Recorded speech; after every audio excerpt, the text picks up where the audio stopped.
നീലേശ്വരം ഒഴിഞ്ഞവളപ്പിലെ കൃഷിയിടത്തിലാണ് കരയാമയെ കണ്ടത്. ഒറ്റ നോട്ടത്തിൽ തന്നെ ആരുടെയും ശ്രദ്ധ പിടിച്ചു പറ്റുന്ന മഞ്ഞ നിറമാണ് ആമയ്ക്ക്.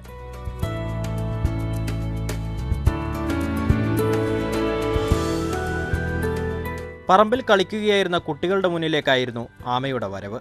കർഷകനായ OV മനോജ് കുമാറിന്റെ വീട്ടിൽ അപ്പോഴേക്കും കാഴ്ചക്കാരുമെത്തി.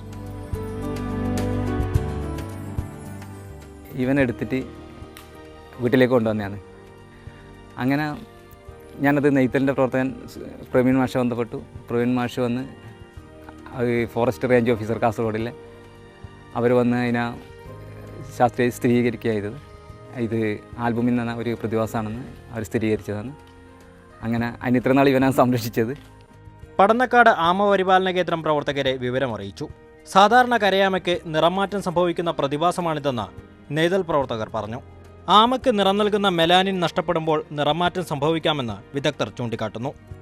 മിക്ക സ്ഥലങ്ങളിലും ഇത്തരം ആമകളെ കണ്ടുകഴിഞ്ഞിട്ടുണ്ടെങ്കിൽ ഇതൊരു സ്വർണ്ണാമയാണ്, അല്ലെങ്കിൽ പ്രത്യേക ഒരു സ്പീഷീസ് ആണെന്നുള്ള രീതിയിലാണ് പരിഗണിക്കപ്പെടുക. കേരളത്തിൽ ആദ്യമായിട്ടാണ് ഇത് ആൽബിനസം സംഭവിച്ച ഒരു ആമയാണെന്നുള്ളൊരു തിരിച്ചറിവ് ഉണ്ടാകുന്നത്. ആദ്യമായിട്ടാണ് ഇത്തരമൊരു ഐഡൻറ്റിഫിക്കേഷൻ നടക്കുന്നത്. ഇത് കുറച്ചുകൂടെ വലുതാവുന്ന ഒരാമയാണ്. നമ്മുടെ ഇന്ത്യൻ വന്യജീവി സംരക്ഷണ നിയമത്തിൽ 1-ാം പട്ടികയിൽപ്പെട്ട ഒരു ആമയാണ്. അത്രമാത്രം പ്രാധാന്യത്തോടു കൂടിയിട്ട് ഇന്ത്യൻ വന്യജീവി സംരക്ഷണ പട്ടികയിൽ സംരക്ഷിക്കപ്പെടുന്ന ഒരാമയാണ്. ആമ ഇപ്പോൾ വനംവകുപ്പിന്റെ സംരക്ഷണയിലാണ്.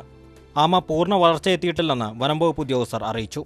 ഈ മഞ്ഞ ആമയെ സംരക്ഷിക്കണോ തുറന്നുവിടണോ എന്ന കാര്യത്തിൽ തീരുമാനമായിട്ടില്ല. മാതൃഭൂമി ന്യൂസ്, കാസർഗോഡ്.